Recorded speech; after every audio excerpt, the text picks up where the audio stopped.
காமனான மித் என்னெல்லாம் இந்த பாலிசிஸ்டிக் ஓவரீஸில் இருக்குது அப்படிங்கிறத பற்றி நம்ம இப்போ பார்க்கலாம். ஸோ ஃபஸ்ட்டு காமன் பார்த்தீங்கன்னா, ஒரு பாலிசிஸ்டிக் ஓவரீஸ்னு ஒரு ஸ்கேனில் வந்ததுனாலே அவங்களுக்கு அந்த பாலிசிஸ்டிக் ஓவேரியன் சிண்ட்ரோம் இருக்குது அப்படிங்கிற மாதிரி நினச்சிக்கிறாங்க. ஸ்கேனில் அந்த மாதிரி இருந்ததுனாலுமே கூட நம்மளுக்கு அந்த இர்ரெகுலர் பீரியட்ஸோ இல்லை மேல் பேட்டர்ன் ஆஃப் ஹேர் க்ரோத் மாதிரி அந்த ஹைப்பர் ஆண்ட்ரஜனிசம்னு சொல்லுவோம், அந்த மாதிரியான ஒரு பிளட் ஒர்க்கப்போ இல்லை உங்களுக்கு வந்து ஒரு க்ரானிக் ஆனோவிலேட்டரி பேட்டர்ன் அந்த மாதிரிலாம் இஷ்யூஸ் ஏதாவது இருந்ததுனா தான் நம்மளுக்கு அந்த பாலிசிஸ்டிக் ஓவேரியன் சிண்ட்ரோம் அப்படிங்கிறது இருக்குது அப்படிங்கிற மாதிரி நம்ம டிசைட் பண்ணுவோம். அண்ட் ஒன்று காமனான மித் பார்த்தீங்கன்னா, பிசிஓஎஸ் இருந்தாலே அவங்க வந்து வெயிட் ரொம்ப அதிகமாக இருப்பாங்க, அந்த ஒபீஸ் கேட்டகரியில் தான் இருப்பாங்க அப்படிங்கிற அந்த ஒரு மித்.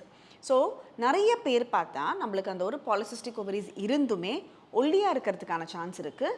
அதுக்கு பேர் லீன் பிசிஓஎஸ். அவங்களுக்கும் நான் சொன்ன இந்த மாதிரியான சிம்டம்ஸ் எல்லாம் வரதுக்கான சான்ஸ் நிறையவே இருக்குது. அதை நம்ம ட்ரீட் பண்ணுறதும் வில் பி டிஃபிகல்ட். அண்ட் ஒன்று காமன் மித், பிசிஓஎஸ் இருந்தாலே இன்ஃபர்டிலிட்டி இருக்கும், நேச்சுரலாக கன்சீவ் ஆக முடியாது அப்படிங்கிறதும் ரொம்ப நிறைய பேர் நம்பிக்கிட்டு இருக்காங்க. அது கண்டிப்பாக இல்லை.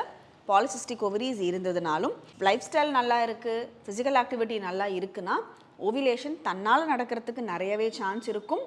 அண்ட் கன்செப்ஷன் கன்சீவ் ஆகிறதும் நேச்சுரலாக ஆகிறதுக்கான சான்ஸ் நிறையவே இருக்கும். ஒன்று காமனாக பாலிசிஸ்டிக் ஓவரீஸ் இருந்தாலே வெயிட் லாஸுங்கிறது நம்மளுக்கு ஆகவே ஆகாது, வெயிட் லாஸ் ஆகிறதே ரொம்ப கஷ்டம் அப்படிங்கிற மாதிரி நிறைய பேர் நினைப்பாங்க. அதுவும் நம்மளுக்கு வெயிட் லாஸ் ஆகிறது கஷ்டமோ ஈஸியோ, நம்ம என்ன ஒரு வெயிட் லாஸ் ப்ரோக்ராம் நம்ம ஃபாலோ பண்ணுறதா இருந்தாலுமே கூட அதை கன்சிஸ்டண்ட்டாக ஃபாலோ பண்ணுறது ரொம்ப முக்கியம். அண்ட் அதை ப்ரொலாங்டாக ஃபாலோ பண்ணுறது ரொம்ப முக்கியம்.